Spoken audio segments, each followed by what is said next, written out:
Filannoon waliigalaa torbaffaa fi hanga ammaatti filattoonni miiliyoona 9 ol galmaanii kaardii filannoo fudhachuu isaanii boordiin filannoo biyyaalessaa Itoophiyaa beeksise.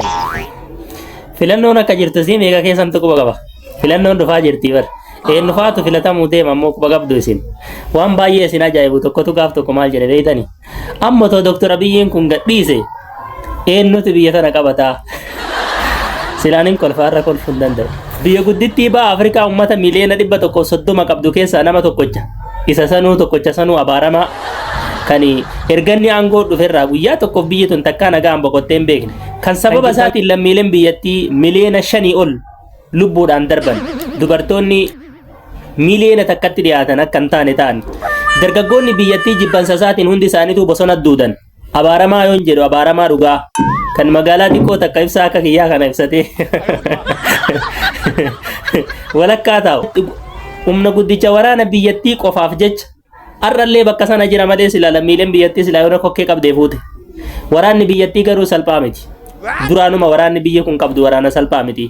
Akkasuma lammiilees baay'ee waan qabnuuf waraana jajjabaa waan qabnuuf isa saniin marfamee achi keessa taa'a malee sila kokkee qaban yoo na fuudhan abaaramaa akkasiisan. Ati miliyoona 130 keessaa abaaramaa tokkocha akkasii malee nama dhabde atu abaaramaadha mataan keetu dhugaan sin jedha. Mee lammiilee kana maal godhe jennaan Itoophiyaa keessaa isa malee namni dhabame. Nama yoo xiqqaate namni miliyoona 5 olii harka isaatiin dhume sababa isaatiin ijoolleen miliyoona meeqaa barnoota dhabde.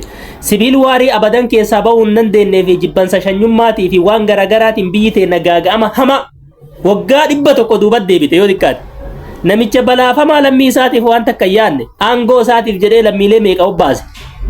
Dubartootaa fi ijoollee dabalatee sababa isaatiif beelaa fi hongeen hammanan jedhamne lammiilee kana buute.